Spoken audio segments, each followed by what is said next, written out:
ওদের ওই লাইটের জন্য হেবি সুন্দর লাগছে দেখতে। ওই পাশে লাইট জ্বলছে সবুজ।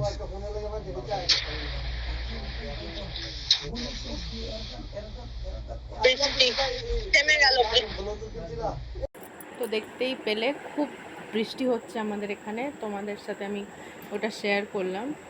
আমি আমার হাজব্যান্ডের সাথে কথা বলছিলাম তখন ভিডিওটা করেছি, তাই তোমাদের সাথেও শেয়ার করে দিলাম।